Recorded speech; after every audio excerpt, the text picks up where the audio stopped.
Namaste and good morning, everyone. We'll start our class with the prayers.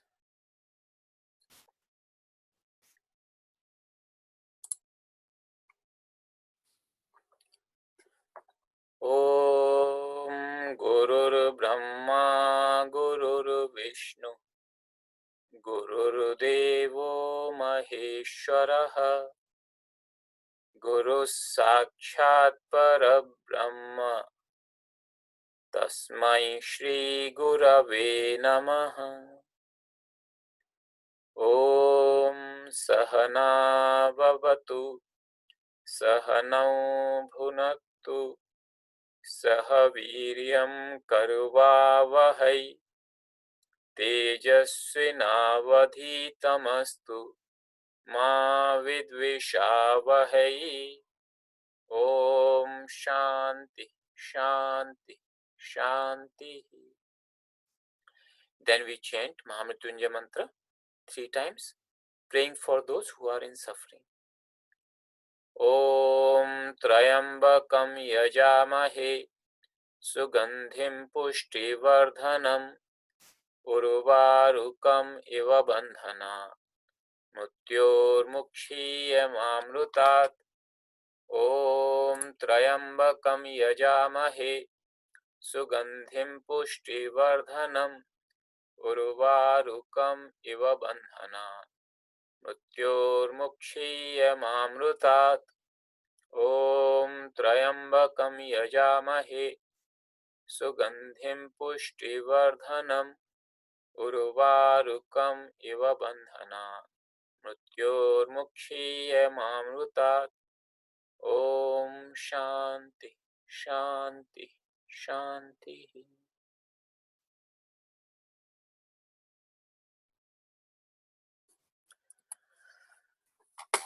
Welcome everyone.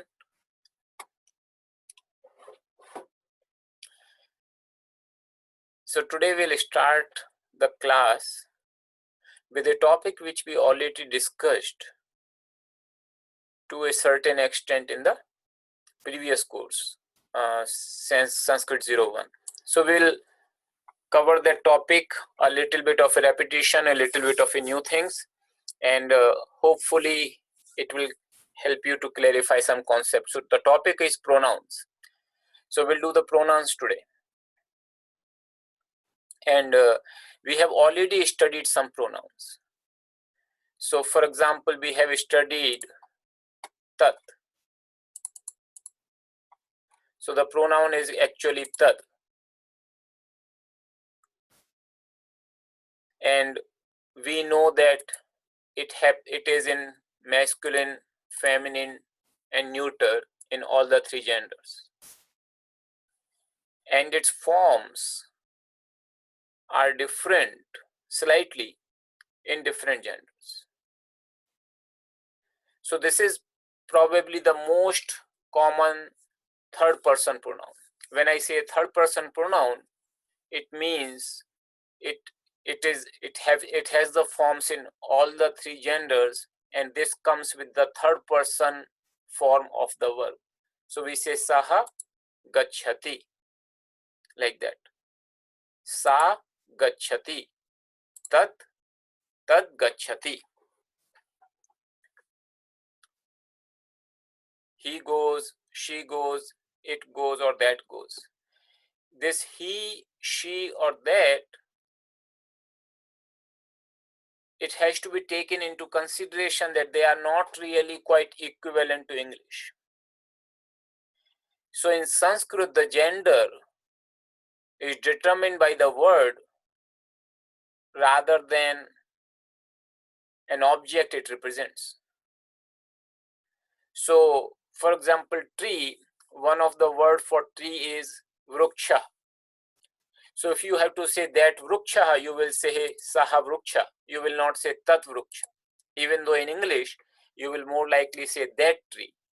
But in Sanskrit, we will say saha vruksha because vruksha is a masculine noun. And if we have to qualify, or if you have to refer it to by a pronoun, the pronoun also has to be in masculine gender. So that's the 3. Now, except two pronouns, all the pronouns are in the third person pronoun. So the two pronouns which are first and second person pronoun, you all are familiar by them. These are asmad and yushmad. So asmad is the first person pronoun, I. So I go, if I say I go, aham gachhami. You go, tvam gachhasi. So that's how the first and second person pronouns will work. That's all in the first and second person pronouns. You do not have more pronouns for first and second person. One for first person and one for second person. So that makes the verb table. So if you remember the verb table,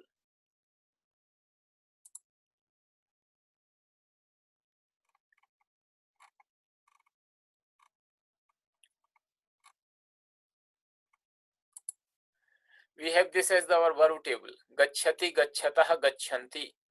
Gachhasi, gachhatah, gachatha. Gachhami, gachhavah, gachhama.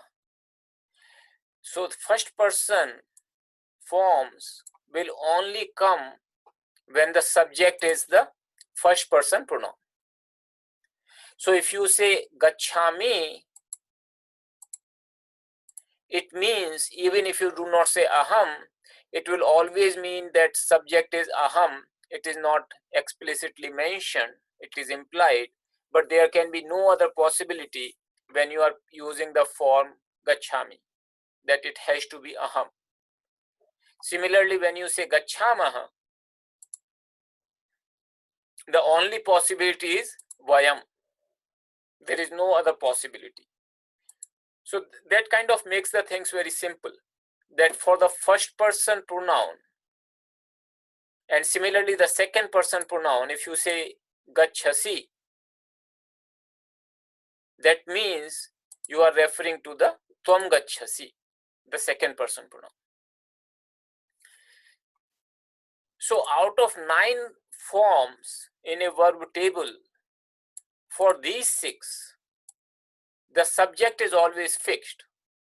There is no possibility of another subject. The subject is fixed. This is either has to be yushmad or asmad. These 6 are the subjects. For those 6 forms, these 6 are the subjects. First person aham, avam, vayam, and tvam, yuvam, yuim. So you see, out of 9 forms, for 6 forms, you know precisely what is the subject, because they are second person and first person verb forms. It's only for the third person that all other noun, millions of them, and pronouns, they are applicable. So only for this row. All the other, as I said, hundreds and thousands and millions of nouns and some pronouns, all of them are applicable only for third person verb forms. And those pronouns will be in the 3 genders. It may be possible that the forms in 3 genders is the same, but they would be in all the 3 genders.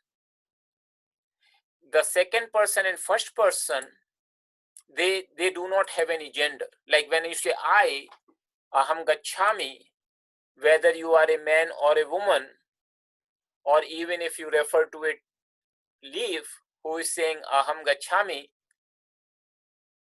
the same form is used, aham gachhami. Just by looking at the sentence, just like in English, if you say I go, you do not know whether it is a man or a woman speaking that sentence. Similarly, in Sanskrit, when you say aham gachhami, it means I go, until unless there is additional context, you will not know whether it is a man or a woman saying that sentence. Similarly, tvam gachhasi, you go or you are going, that also is common for all the genders. So these two pronouns, they do not have any genders. That means in all the three genders, the forms are the same. So this we have seen in detail, discussed in detail, that there are all the cases. It's only the first nominative case which comes with a verb form, but all other come in their own places. So by me, Maya, by you, Toya, like that. So today we'll see some third person pronouns. We already have an idea of Asmad Yushmad, so we'll see the third person pronouns. As I said, all other pronouns are third person pronouns. So one of the very common pronoun in third person is tad. Tad means that. And when it is used in masculine, it becomes saha. When it becomes feminine, it's sa, and it remains tad when it is in neuter singular.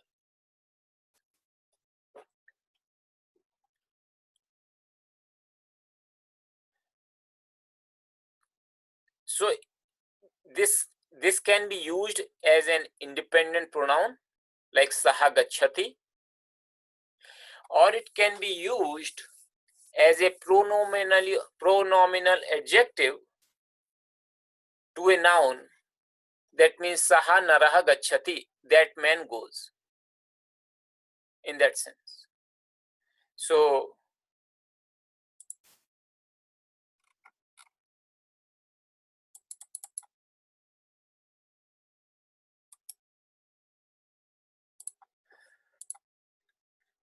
I can say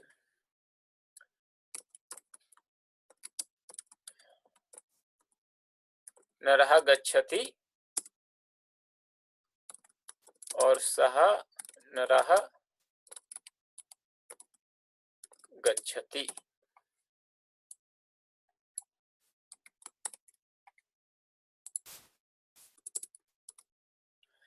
So when I say saha naraha gacchati, I have put, it would mean that man goes. Saha becomes an adjective to nara, that man goes. Naraha gacchati, a man goes. So it can be used as an adjective. Saha naraha gacchati.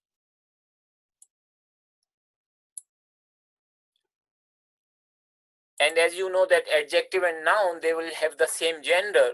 That's why if you are using with the naraha, you will say saha naraha. If it were nari, a woman, you will say sa nari.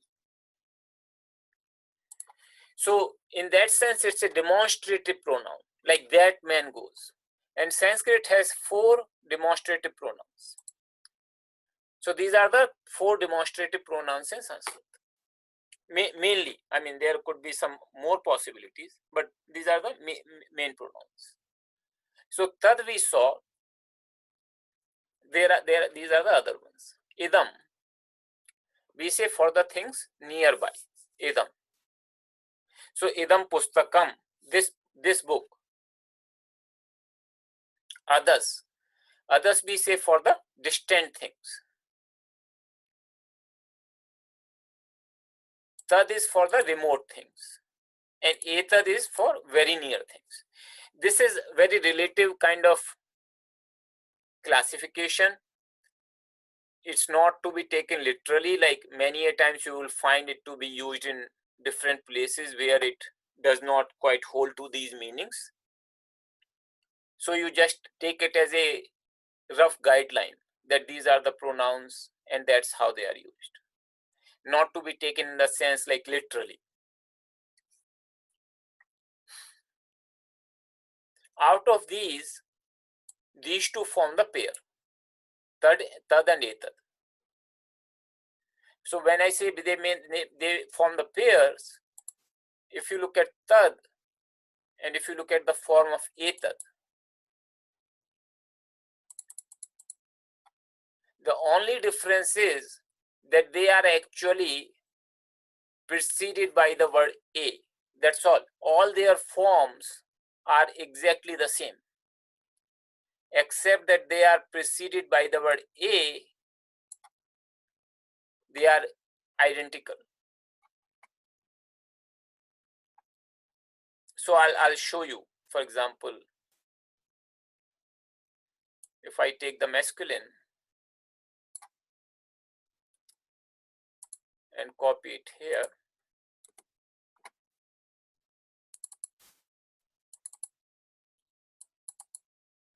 and I'll just hide these columns so that you can see. So now you see, saha becomes eshaha, because, so this is etad,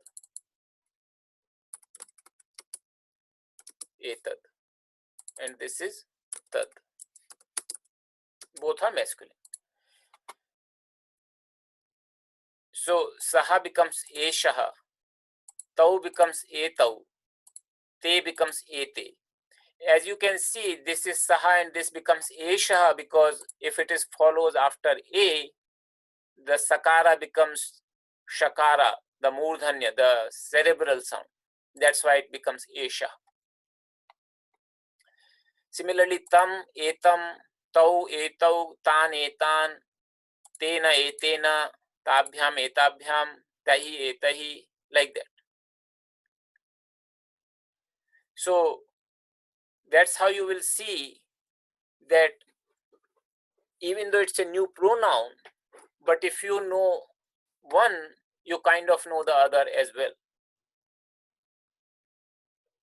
And tad is used in the sense of that, like remote, and etad is used in the sense of this. And same way, if you look at, it would be for the other genders also, like sa, te, ta, esha, ete, eta, like that. Here, if you look at, there are some alternative forms. And those alternative forms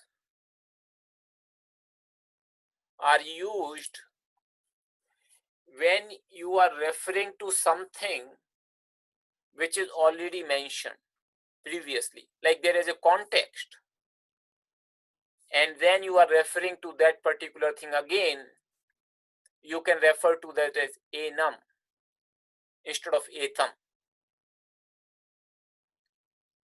So if you remember the very famous verse of Bhagavad Gita, nainam chindanti shastrani.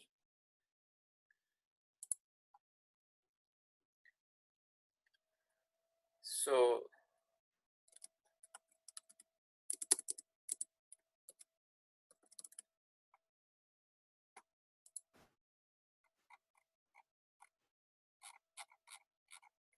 nainam, if you look at this verse here, nainam chindanti shastrani. Nainam is a sandhi. It basically would mean na enam, nainam. That's what it would mean, nainam. So na enam, not this. Weapons cannot cut it. So nainam chindanti shastrani. Weapons cannot cut it. So because, so it is referring to the self or the soul, and because this has been described earlier in the previous verses, like kam ghatayati hantikam. If you look at all these verses, they are describing that self.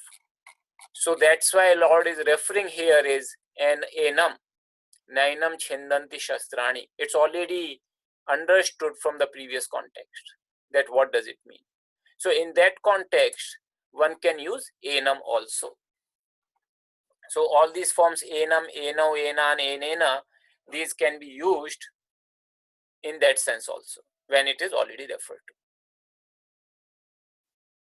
And they are only for the certain forms. They are not for the whole table. Like you don't say enabhyam, for example. So this is tad and etad. So they form the pairs, and if you know the forms of one, you can always know the form of other. So automatically, you see it, once your structure is clear for you, it becomes quite simple to add to your vocabulary.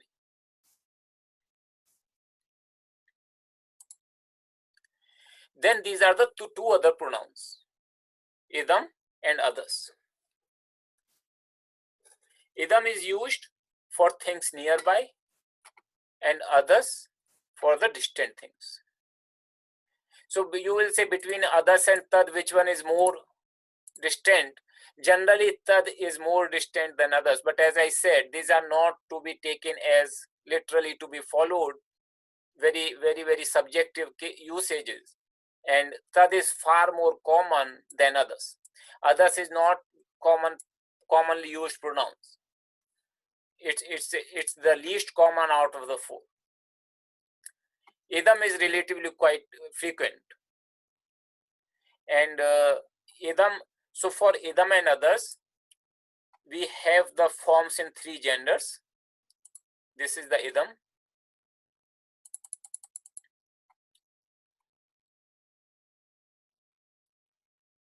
And masculine, for example, ayam, singular feminine is iyam, and neuter is same as idam. So when you see ayam, it actually refers to the same pronouns in masculine. And when you see idam, it means it's neuter.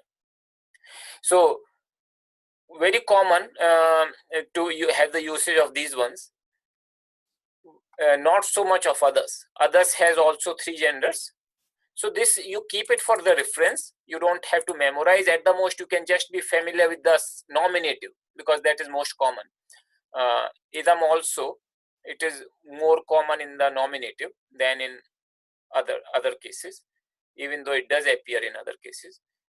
But in some cases, you can kind of guess. So like Sashti, if it says Asya, because you know it's like Ramasya, you can make a guess that it's a sixth case singular. Similarly, Esham, you will know that it's kind of, okay, sixth case plural because Tad is saying Tesham. So like that.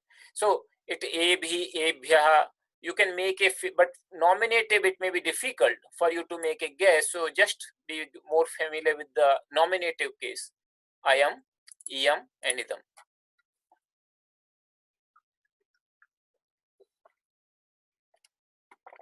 So if you go to Bhagavad Gita, for example, and if you remember the 13th chapter, verse 1, sorry.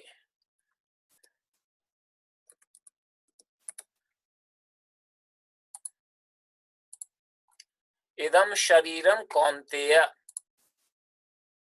This body. Idam shariram. This body. So that's how the idam is used quite often, because the body, shariram, this word is neuter. That's why the idam is used. So idam in the nominative singular.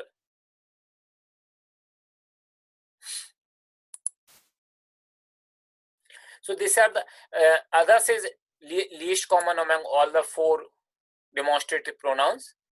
So not many usages. You can just be familiar with the nominative singular, so that if it comes, you can recognize it is the form of others. And that too, asau is more common. Singular is more common. This singular masculine is more common among all. Okay, so with this, I just want to see that if there are any questions related to the relative pronoun topic we just covered. So if there are any questions, you please feel free to write to me in the chat window.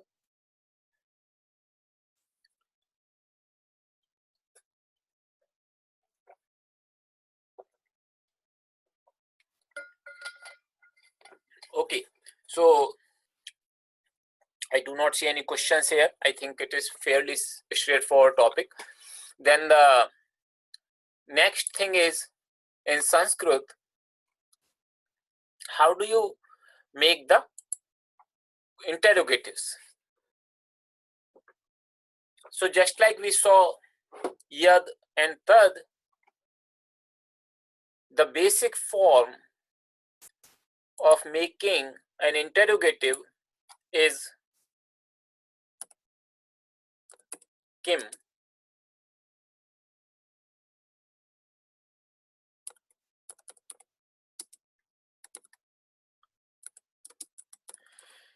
So kim is also another pronoun, and generally you will see this word ka, if it is prefixed to a pronoun,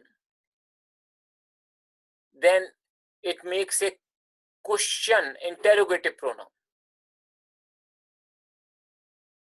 So we saw this earlier, but not in so detail. So kim is also a pronoun, and it also occurs in all the three genders.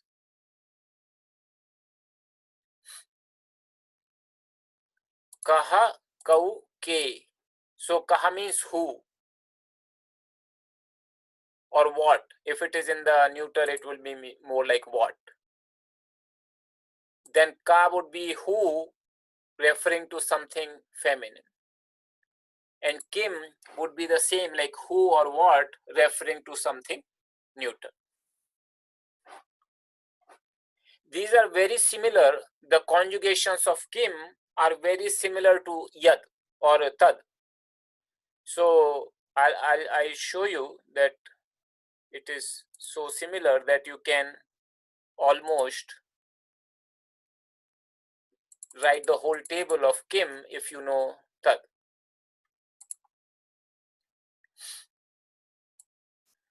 So look at this one where I have put I'll hide these columns for now. So saha taute, kaha kauke, tam tautan, kam kaukan, tena tabhyam tai, kena kabhyam kai, like that. So if you understand one pronoun thoroughly, you have a very good understanding of other set of pronouns as well. So tasmai tabhyam tebhyah, kasmai kabhyam kebhyah, like that. So that is very helpful, because when you see these words coming in the sentences and you kind of recognize it's a pronoun form, and if you see it preceded by kakara, that most likely is referring to a interrogative pronoun.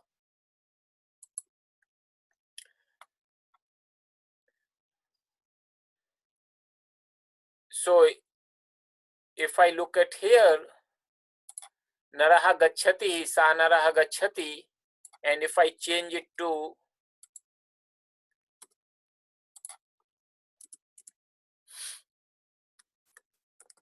kaha, that means which man goes, who man, literally speaking, who man goes, but you kind of understand that it would be which man goes. So if somebody is asking kaha naraha gacchati, which man goes, you can actually refer to saha naraha gacchati if you already are referring that man goes.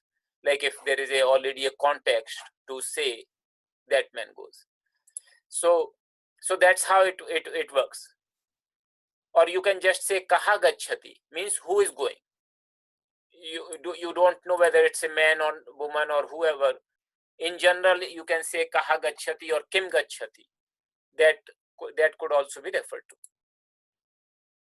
But if you know a particular woman, then you will say ka gacchati, who among the feminine persons is going.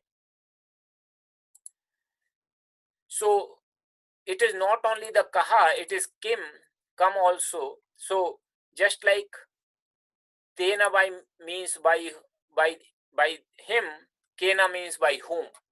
So you say who, by whom this thing was done, you will use kena. If you want to ask for whom do you want to give this book, you will say kasmai. You will say from whom you want to receive this book, you will use kasmat.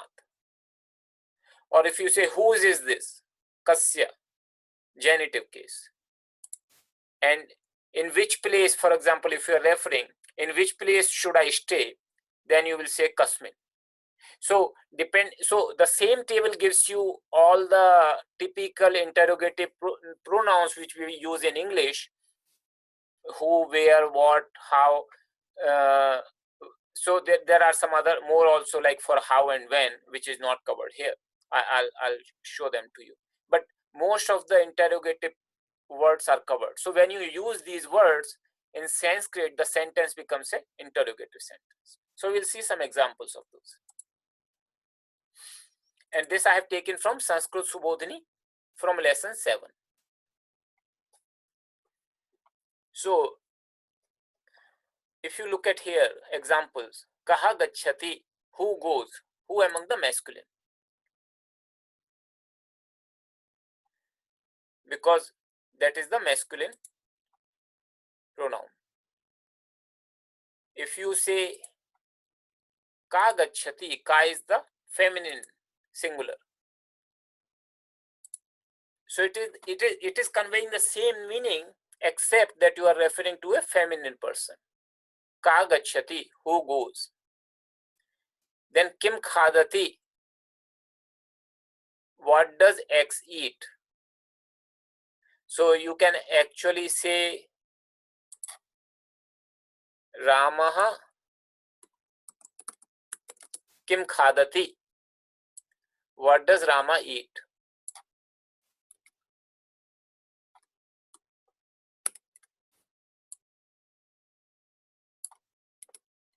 So Ramaha kim khadati, what does Rama eat?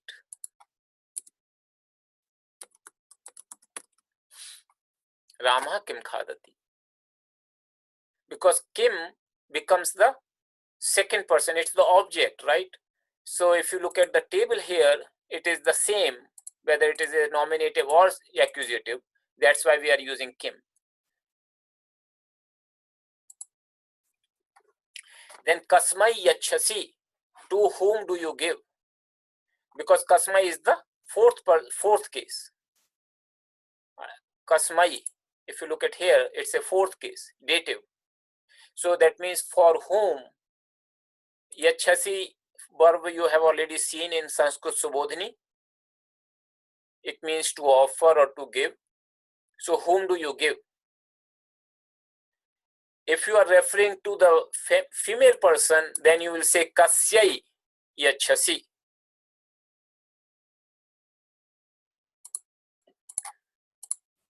Because it is kasyai. Kasyai ichhasi. Then kam chintayasi, what do you think? Or who do you think of? So this is interesting here, that if you say kam chintayasi or kam chintayasi, look at here, the tables, kam and kam. Kam chintayasi or kam chintayasi, it is the accusative case. So accusative case, kam chintayasi means who do you think of? Kam chintayasi, who do you think of? Feminine or masculine? So you can refer to this answer. If answer would be kam chintayasi, normally I could be asking this: if somebody is thinking of a girl, then kam chintayasi, or something is thinking of a boy, kam chintayasi, like that. Then kim chintayasi, that is in general. So neuter kim means what? What do you think of? So if you are not sure of what person is thinking, whether it's a masculine word or feminine word, you will use kim. That's a generic. So if it is in the sense of generic, normally you would use neuter. So if you say kim ichhasi, what do you want? So kim ichhasi, what do you want? Like that. Because you do not know whether what the person wants, is it a feminine noun or a masculine noun. So you can in general ask kim ichhasi, kim chintayasi. And these examples are available in lesson 7 of Eugene's book. So they are taken from there.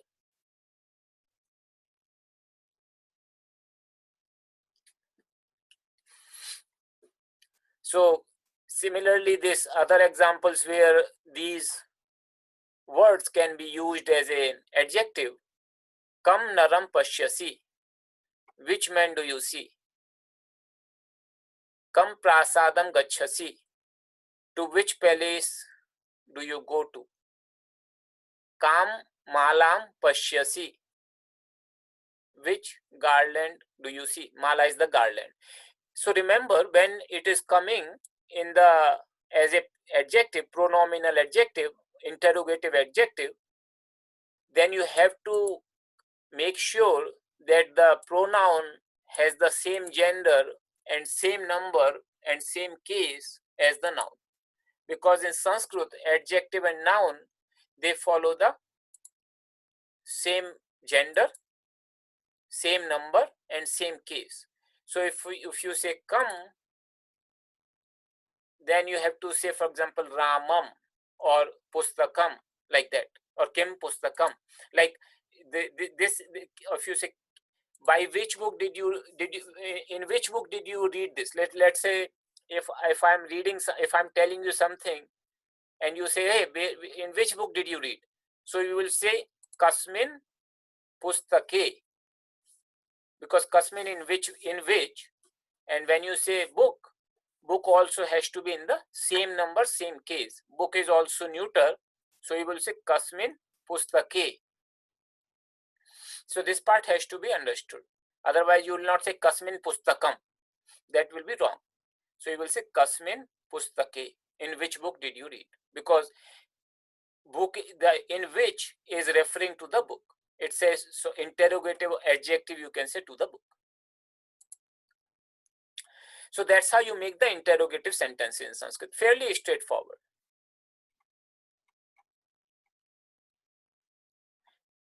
We'll post this pronoun table in the repository. So whole pronoun table you can refer to from the repository. It's also available in the book Sanskrit Primer, which we are referring to, but as a table we will post it in the repository. Then there are some other interrogative words which are indeclinables. That means they do not have the tables. So they will always be, no matter what the gender is, what the number is, what the case is, they would always retain the same form. So that should give you some comfort that you don't have to remember which case, which number, which gender, nothing. So kutra, where. So when you are using this word where, like where are you going? You will not care whether multiple people are going or men are going, women are going. Kutra is where, it is an indeclinable. So where do you go? Kutra gach. So similarly, this one, qua, whither, to where. Kutah means from where. Kada means when. So there are a few words which are used as indeclinables, and they are used in the question mark, interrogative sentences. So Ramaha gachati, Rama goes. Ramaha kwa gachati, where does Rama go? Kutra gachati, you can also use kutra here. Ramaha kutra gachati, where does Rama go? Ramaha kada gachati, when does Rama go? Kada is when. So like that. Whether it is Rama or Sita, you will use the same. So you would also say it the same way. If you are referring to Sita, who is a feminine noun, you will say Sita kada gachati, when does Sita go?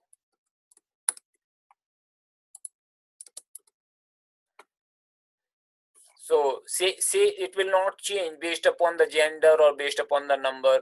It remains the same. There is no restriction on the word order.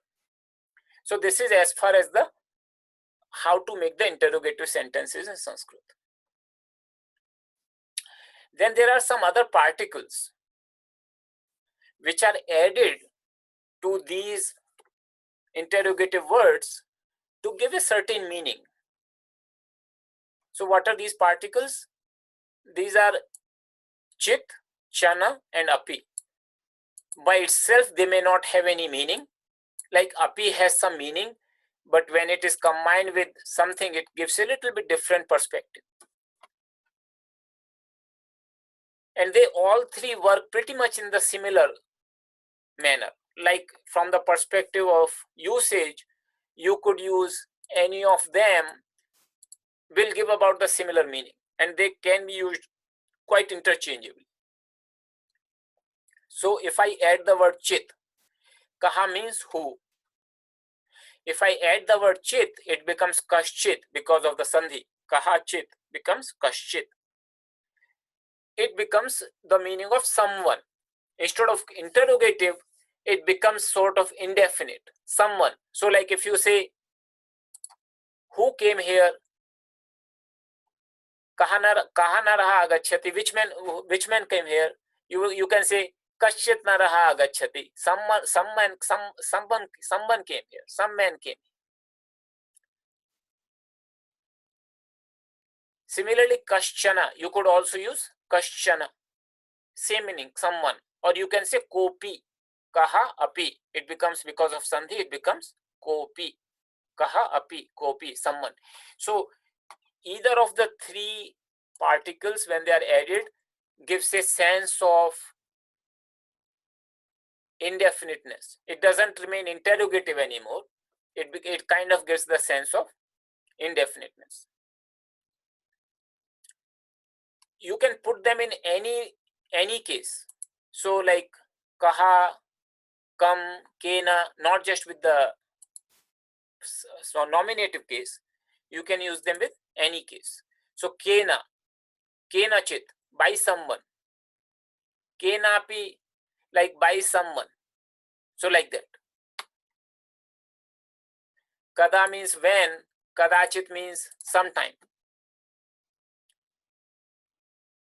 So these three particles impart an indefinite meaning to the sentences.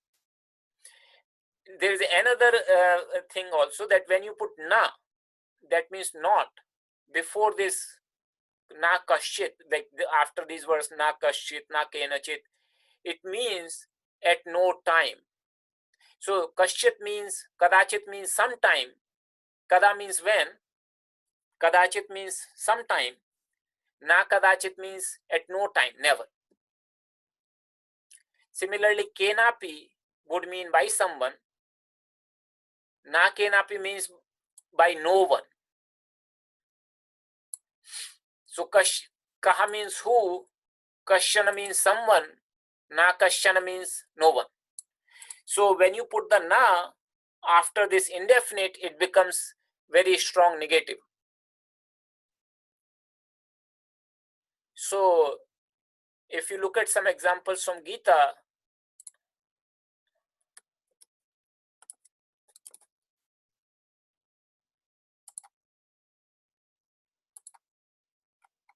so look at here.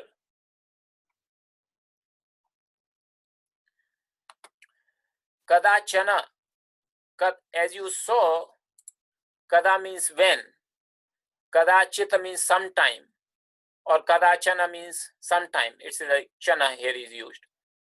And if you use na kadachana means never.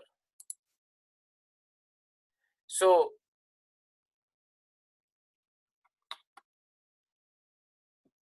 here Lord is using another particle instead of na, it is ma, which can be used, but not so common. Ma also is a negative particle, gives the negative meaning.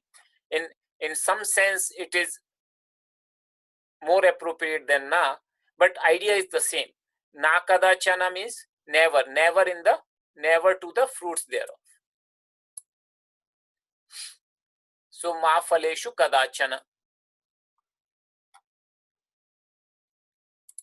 Similarly, if you look at Gita 6:2,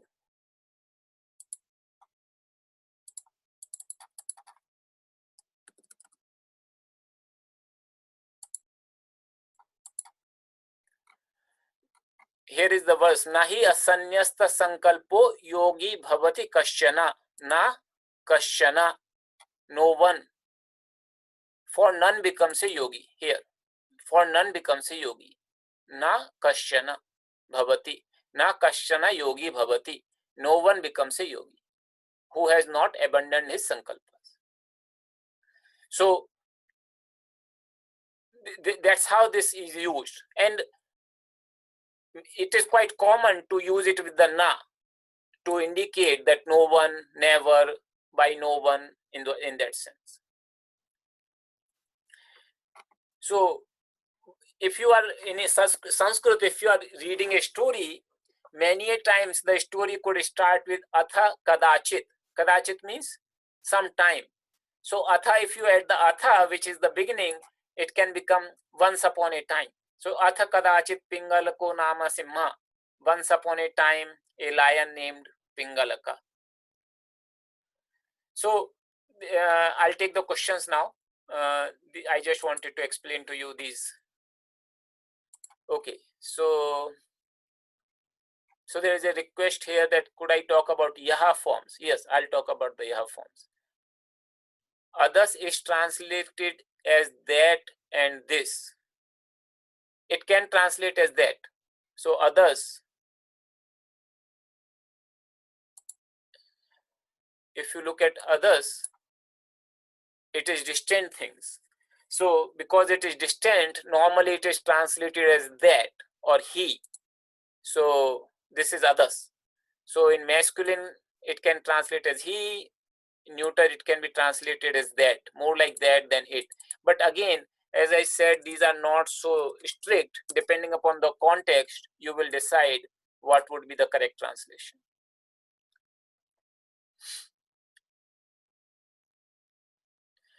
There is a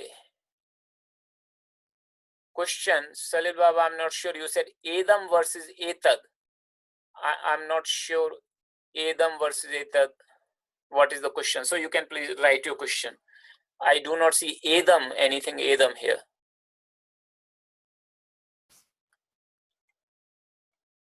So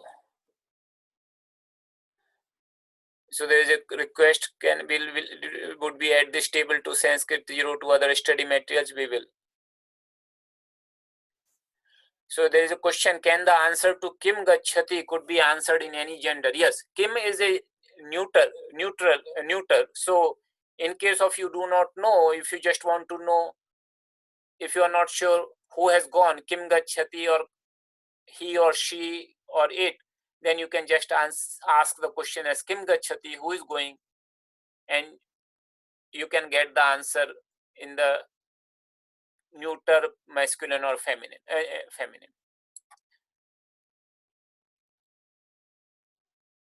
So there is a kutra spelling in the presentation. So is there a mistake here? Let me see.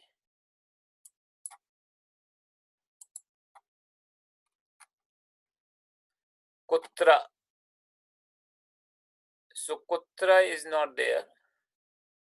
Kutra is here. Oh, this is a mistake here.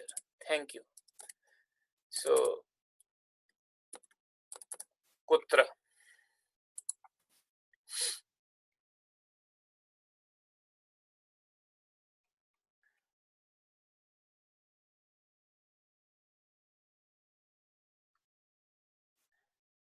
The question is, qua does not necessarily has to be at the beginning of the sentence to represent a question. None of these interrogative words have to be at the starting of a sentence to represent a question, like Ramaha qua gachati, where does Rama go? So in English, we normally put them in the starting of the sentence, but in Sanskrit, there is no restriction on the word order, that it has to be in the starting or in the middle.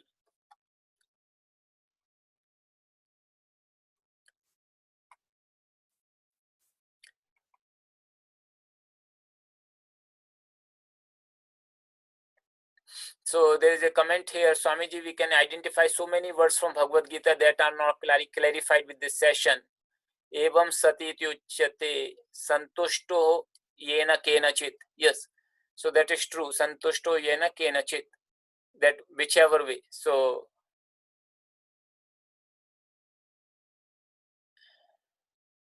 there is a comment here, question here. It seems that na for negation doesn't necessarily precede the word it negates. That is correct, particularly in poems. So the question here is from this, that I said na kashana. Here na kashana is separated by all these words. So it doesn't have to precede immediately before kashana, this negative particle. That is true.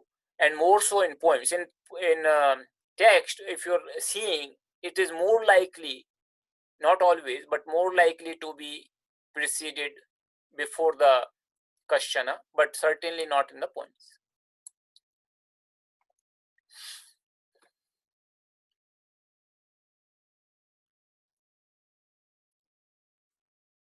Okay, there's a comment here.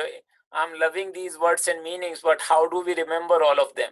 So you keep the tables for your reference, and then as you read more, get more exposure to like Gita and other things, and you refer to them, you will start appreciating. Just like another person said that now she can understand so many forms from Gita.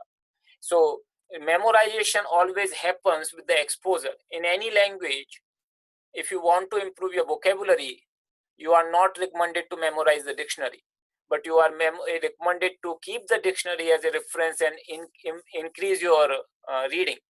And slowly, these words will get into your memory and vocabulary. So Sanskrit is not much different, except that it is very structured. So you have to understand the structure, and that will help you tremendously to improve your vocabulary. So when is idam versus used versus etad? There is a question.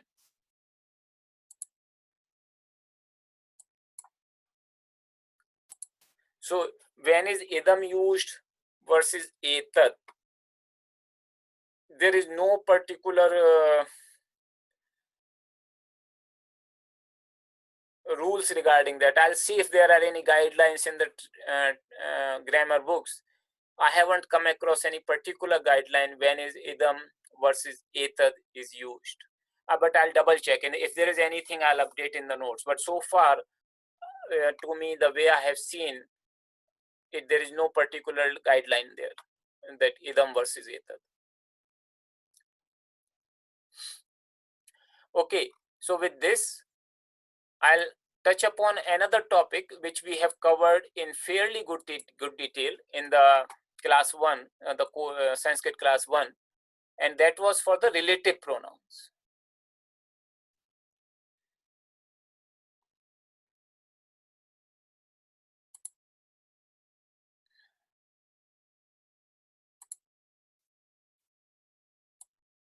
So relative pronouns we saw in fairly good detail in class number 14, if I remember. Let me refer to the class notes here.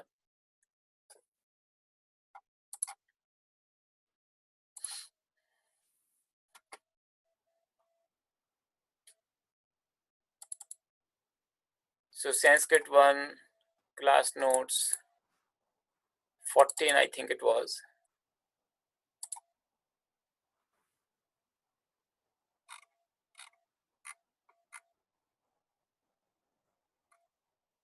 So relative pronouns. So we covered relative pronouns in fairly good detail. So you are recommended to go through this. I'll touch upon it, but you are recommended to go through these notes to jog your memory as well as see the examples of relative pronouns. So there are two clauses, relative clause and independent clause. I'll open it in the Word document so that you can probably see better.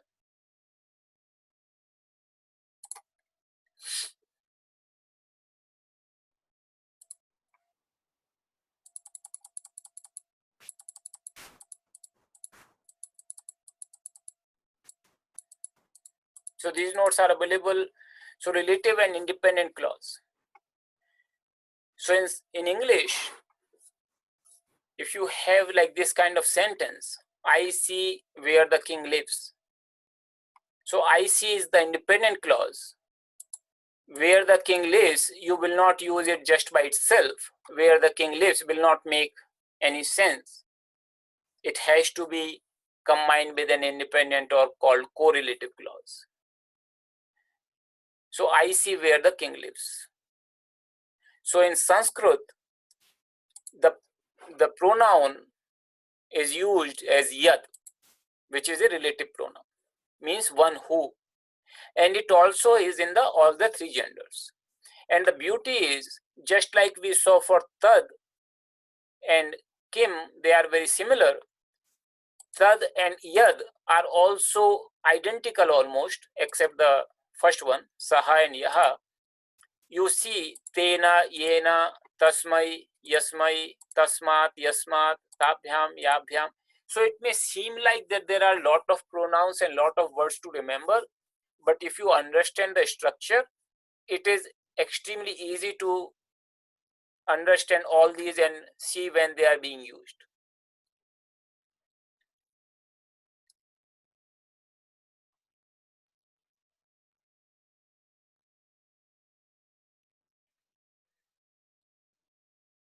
So if you look at some examples here, which we have seen, like yaha pashyati, sa pashyati. One who sees, he sees. So one who sees, he sees. Yat sankhyahi prapyate sthanam.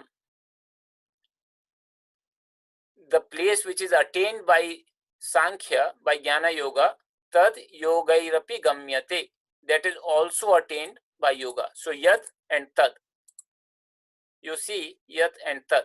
Yaha, saha, like that. Then Kriya Yoga, we have this logo. Mahajano yena gataha sapanthaha. It's a very popular verse from Mahabharatam, by which the great person has traveled, that is the path. So yena and saha. And here if you look at, it is in the third person singular and relative pronoun is in the first person. So that means it does not matter which case the relative pronoun is and the independent pronoun. They could be in different cases.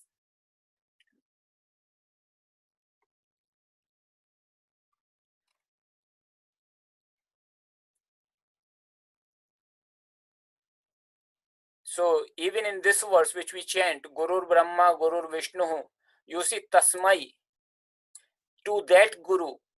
So the relative pronoun yaha is understood here. Yaha Guru Brahma, Yaha Guru Vishnu, like that. To that Guru I bow. It is in the, because of the poem, it is not mentioned explicitly, but that is the meaning here. Tasmai Shri Gurave Namah. So it's a very common formation, yat tad, relative pronoun and independent pronoun in Sanskrit. And because we have covered in good detail earlier, I would refer you to those notes, as well as in Sanskrit Subodhini. This is in the lessons 7 and 8, I think, or I have to double check which, but I'll give you the page numbers in the class notes.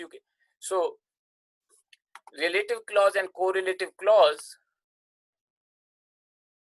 yeah, I think it is in 7 and 8. So you can refer to those lessons. Yadi and tarhi, that is another relative correlative clause. So we saw, just like relative correlative clause with saha and yaha, and they are with the different cases, there are also correlative and relative clauses which are used with the indeclinables. So they don't depend upon cases. And those words are like yadi and tarhi. They do not depend upon which case, which gender, which number. Yadi means if, tarhi means then. Conditional. Normally it is used in the conditional sense. So yadi Ramaha phalam vindet, tarhi saha tushyet. If Rama gets a fruit, he will be pleased. So yadi tarhi. So in English, you don't necessarily say then he will be pleased. It's understood because of the comma. So we don't include, but in Sanskrit, you normally do include the word explicitly. Yada tada. Yada Rama Gravam Gacchati. Yada means when. Tada means then. In the temporal sense, means in the sense of time. When you are talking of a particular time, when the time is the condition, not the another cause and effect, if and then here can be used for not based upon the time thing, but based upon a particular condition. But when you use yada and tada, it refers to the time aspect. Yada Ramaha graham gacchati, tada saha jalam pivati. When Rama goes home, he will drink water. He drinks water. Then, as I was telling you, that the relative clause and correlative clause, aham tam naram apashyam yasmai sa phalam ayachat. I saw the man to whom she gave the fruit. So you see here, this is yasmai, this is the relative clause. It's coming in the fourth case. Yasmai.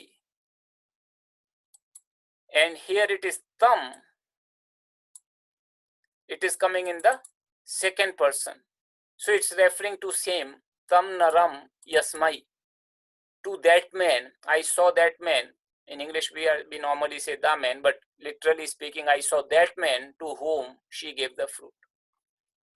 Or she gives the she gave the fruit. Ayachat. So in relative and correlative clause, the cases can be different, or they could be same.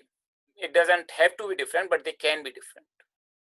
So the one example here is aham tassai isprahayami yassai tvam isprahayasi. I long for her, tasyai. So here is the tasyai, tad.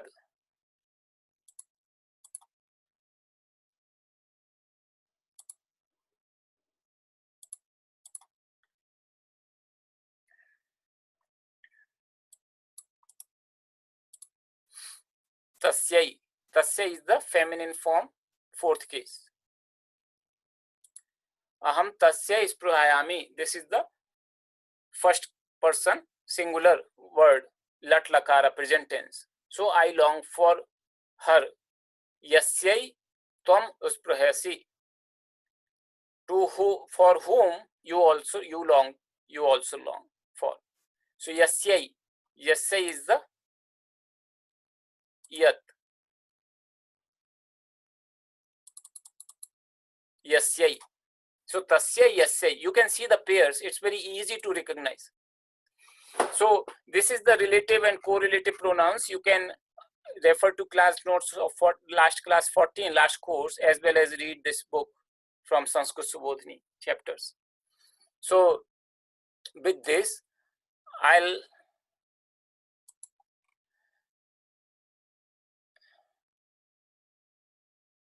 so there is a couple of questions. So for example, yasmat would mean from which or from who. Yes, that is correct. Yasmat would mean from, because yasmat is the fifth case singular, means from whom, in the relative sense. Then there is a question, why do you have commas in the transliteration? It is the first time I see that. I have told multiple times that commas are put normally many times in the modern text to clarify the things, but traditionally in Sanskrit they were not there. So it's not a traditional Sanskrit thing, but have been taken from English language to make the things a little bit more explicit. And mostly in the text is still, like for example, if you look at Gita text or Ramayana text, generally they are not there. But in the books for learning grammar or to make the things a little bit easier to comprehend, people have taken the punctuation marks from English to make sure that the things are a little bit easier understood. So there is a question, so tad is always correlative and yad always relative. So tad can be used and is independent also. As I said, it's an independent clause. So like saha gachati, it doesn't have to come with ya. But yat clause is a relative clause. It will always come with a tad clause like that. Because so tad can come independently, but yat clause has to come with the relative clause, because yad is a relative clause Yat is a relative clause, so it has to come with the correlative clause. That is the thing. So relative and correlative. So yaha will, but saha, this clause, this is independent. They can come by itself. Okay. So from today onwards, regarding the class exercise, I have made a little change because I noticed last time only 3 persons really submitted the classwork from the class time. So it seems like it is not being found very useful by most of you. So I have changed from class exercise to class work so that you don't have to submit anything. You can just study these page numbers from Sanskrit Subodhini and you can send your questions through chat window. So right now it is 10:06. We'll gather at 10:15 in 9 minutes. So there is no exercise, there is nothing to submit because I found that most of you are not submitting class exercise. So it seems like it was not very helpful step, and we have changed the format. So class work, it will be only class work, not the class exercise. So exercises only would be the home exercises. Okay. So with this, I'll mute myself, and in 9 minutes or so, we'll gather again.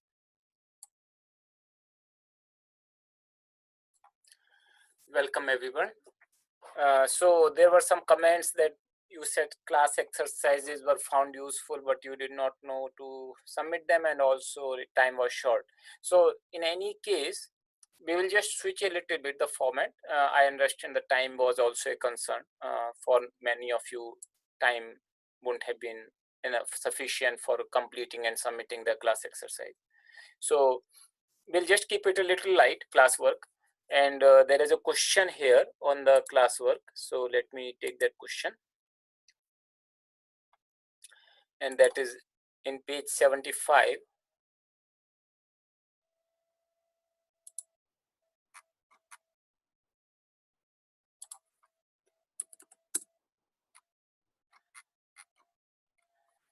So the question is, there are two sentences here.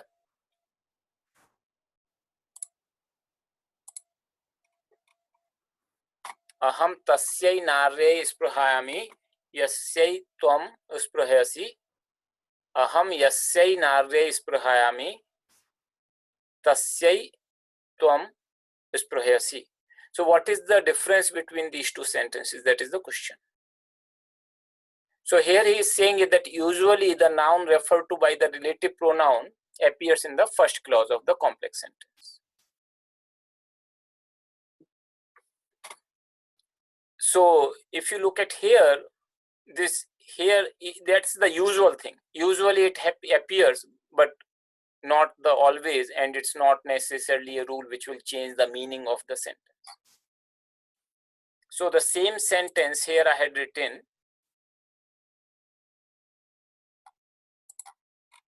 this one, aham tasya naryai. So what he has done,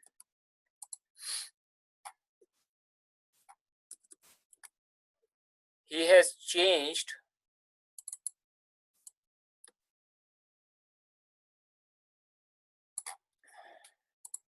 aham yasyai naryai spruhayami.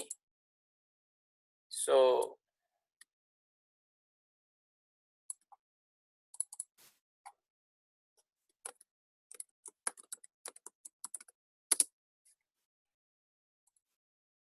tasyai tvam spruhayasi.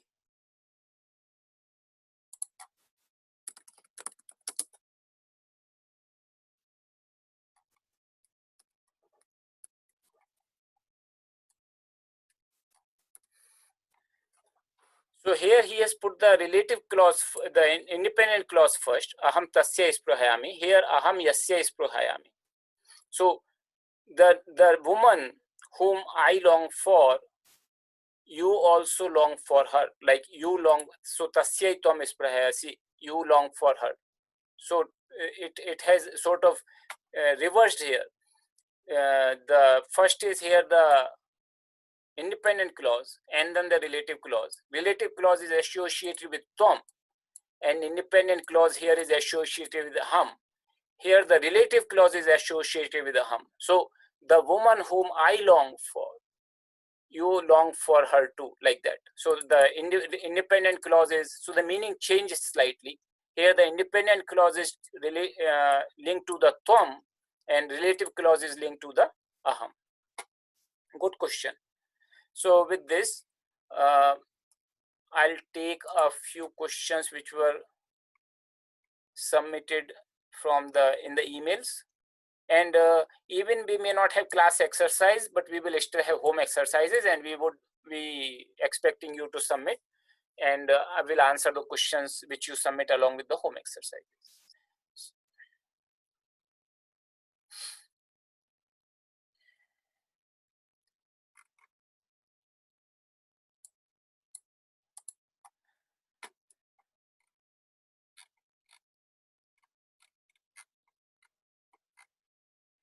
So there are a few questions.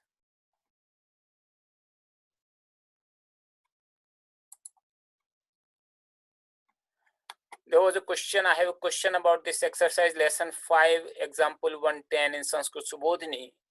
Since adaha below governs the genitive case, why is jale in locative case? So we'll open these exercises. I think it is 223.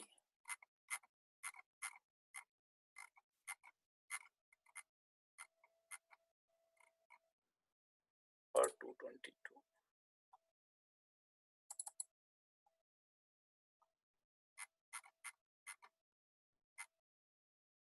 Okay, here it is. So if you look at in the book, it says adhaha, this word adhaha is used with the 6th case. So adha means below. So essentially, like in English, you have below what? Like you normally specify a context, that below what. So in the same way in Sanskrit, below what? So that is specified, below what, that is specified by the 6th case. That's the idea. If it is understood in the sentence that below refers to something, you don't have to explicitly specify. So I see flowers on the tree, the flowers fall from the tree into the water below. So here you understand that below the tree kind of is understood. That's why you don't say vrukshasya adhaha patanti, like below the tree, but it is understood. Sometimes, so adha can be used as an independently as an indeclinable word also, as well as in the combination with a noun in 6th case. So adha means like don't go down, like don't go below your own prestige. In that sense it is used. So in that sense it doesn't have to specify the 6th case noun. It can, just like in English. So I want to grow, I don't want to go down. Like in English we say I don't want to go down. Down of what? Down from where I am. Like that is kind of understood. So in that sense also in Sanskrit it is used. Why is tat?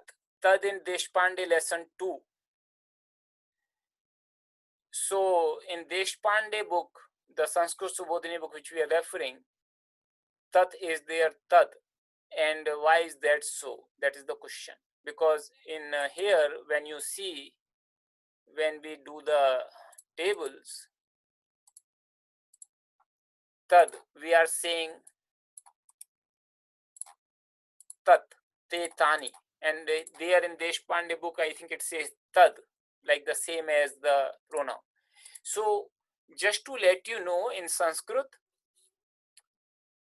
for a given word, if it's ending in takara like tat, it can also be written as tad.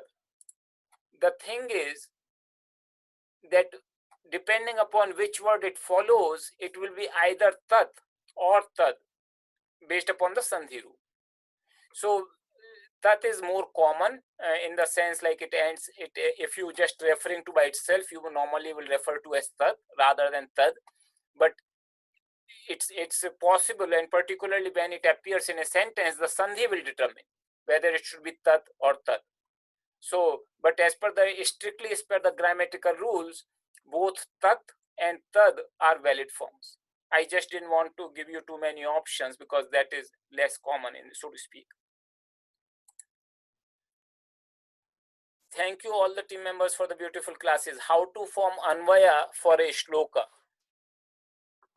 So we are doing these Gita classes and we are having the shloka and then we are having an Anvaya. Anvaya is the word order.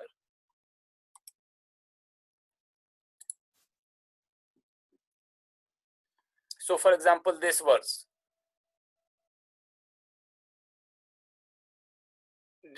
This is the Anvaya. So this is the verse. Karpanya doshopahata swabhava. We did in the last class Saturday. And this is the Anvaya. Anvaya means if it were written in the text format, how will you write instead of in the poem? So in Sanskrit, I had mentioned earlier that normally we have the subject, object, verb. That is the order. So first subject, then object, and then the verb. A verb determines the boundary of a sentence generally. So that's how you split the sentences. How many verb forms are there? Other than that, it is quite flexible. So if you know any Indian language, that is probably the best way to understand, like Hindi. The way you will make the sentence in Hindi, you will similarly make the sentence in Sanskrit. But like in Hindi also, there is some flexibility of the word order. Similarly, in Sanskrit, there is far more flexibility. And therefore, there are no very strict rules on Anvaya, how to use, but just general guidelines are there that subject, object, verb. And the verb is the central piece of a sentence.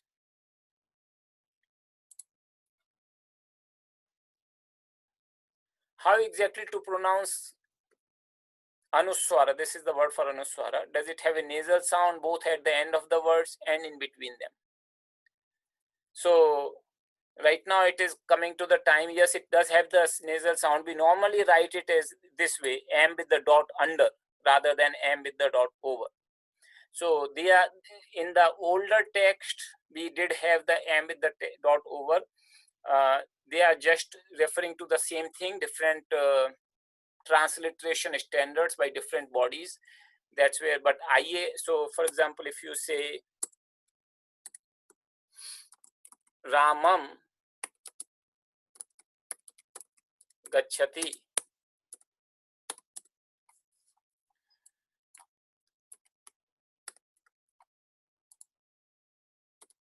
so you see this is coming with the dot M, but in some transliteration scheme, they do with the dot ever, M with the dot ever rather than, it's exactly the same thing.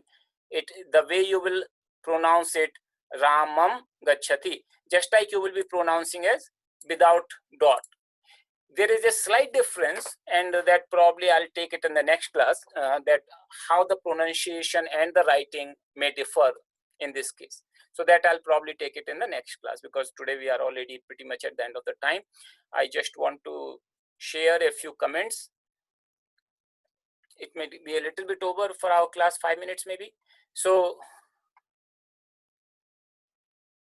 this is, somebody is reading the notes and then getting a lot out of it. And these will be certainly good foundation resource when these classes end. And that is true, just like we saw the note 14 from the class note 14 from the last class. We are covering the relative and correlative clauses, and that is already very well explained in that class notes. So these comments which I am sharing with you, they are not necessarily because they are making the praise for us, but it's more because that it shows that your commitment and your learning, that you are able to learn from whatever we are offering. And then there is another comment here, which is also helping people to with some of their personal problems or psychological problems also. So this person is saying, I went on leave of absence and because from the virus and eventually lost my job. I was very unhappy, and then now finally came to peace with my situation. So And then this person is saying, even though I was doing exercises, but it was more as a robot than understanding, and eventually I gave up. But now I started with the first Sanskrit lesson and decided to learn properly. As I'm doing exercises, I will submit them. Thank you for your patience. So it's very good. Sanskrit is not something that you will learn in just one go. It does require a lot of repetition. It does require a lot of revision. So I think just like in any other serious subject, for example, physics, if you learn, it's probably very rare that you will just learn once in the class and it will be etched in your mind that, yeah, I understand everything. Normally, you have to go back, you have to revise, you have to reread it many times and solve the problems, and then you will understand the concepts more thoroughly.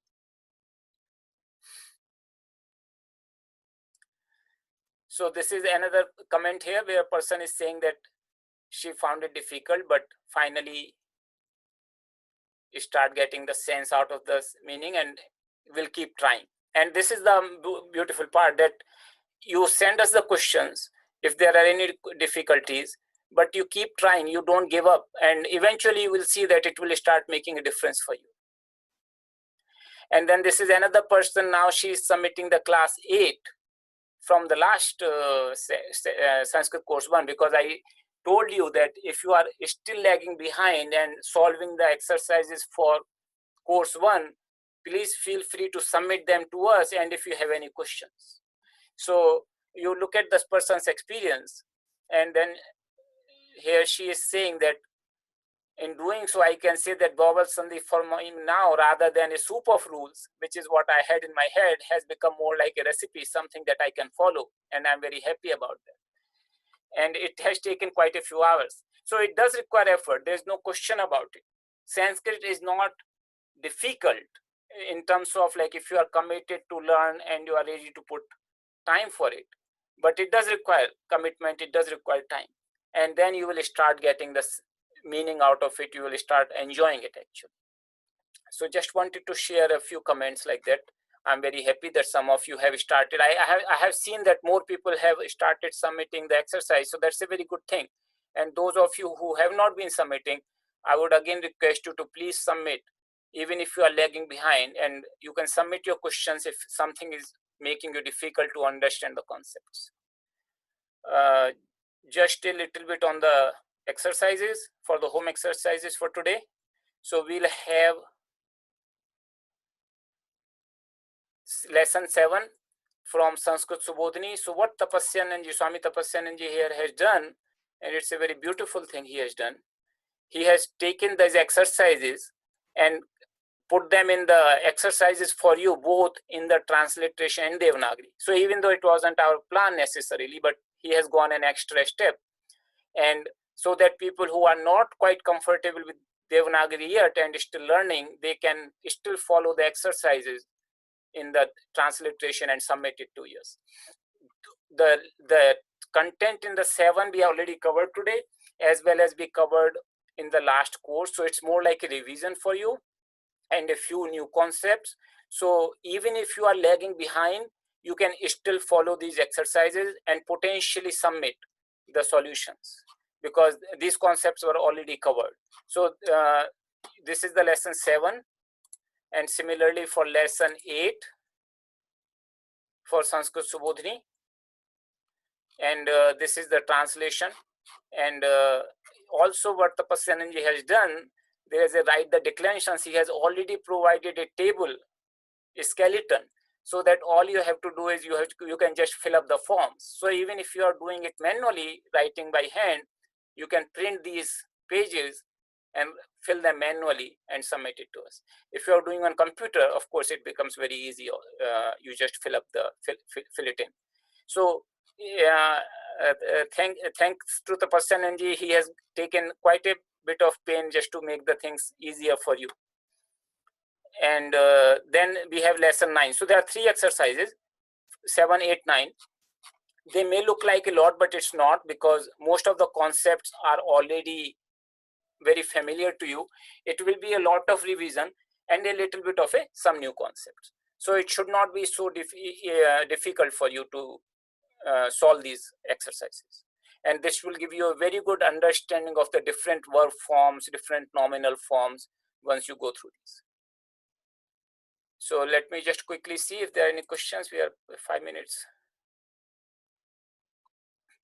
Okay, so there is a question here.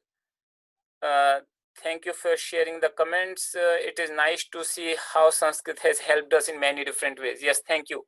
And it says, would you please give us an exercises for the class again? Really help me to apply the knowledge and get question answer in real time.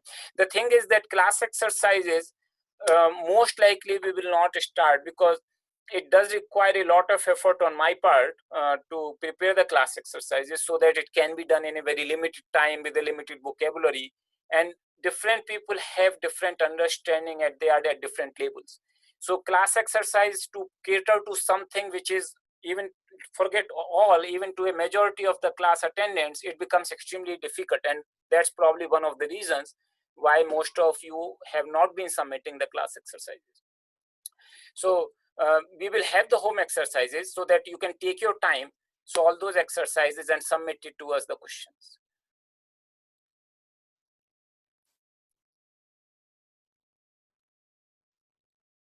So there is a question here in 11 exercise 3 chapter 6. They use virasya nrupasya gunan. Is this common or would they use a samasa? So whenever there is a possibility of a samasa, you can always, no, I mean, I should not say always, because in Sanskrit there are always exceptions. But generally samasa is an optional thing. So you can say virasya nrupasya gunan, or you can say vira nrupasya gunan. So generally it can work both ways. So there's a comment that I had done class exercise, but I thought they were not to be submitted. That's all right. Please don't worry about it. You can submit the home exercises, and that should give you a pretty good understanding, because home exercises are really thorough.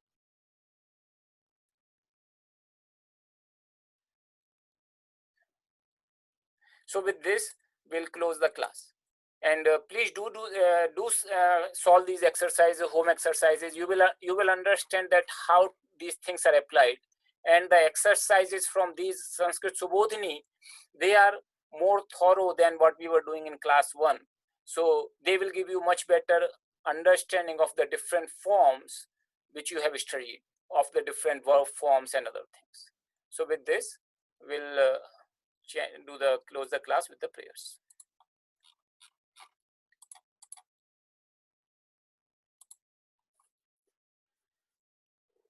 सर्वे भवन्तु सुखिनः, सर्वे सन्तु निरामयाः, सर्वे भद्राणि पश्यन्तु, मा कश्चित् दुःखभाग् भवेत्। ॐ पूर्णमदः पूर्णमिदं पूर्णात् पूर्णमुदच्यते पूर्णस्य पूर्णमादाय पूर्णमेवावशिष्यते। ॐ शान्ति शान्ति शान्ति। Thank you all.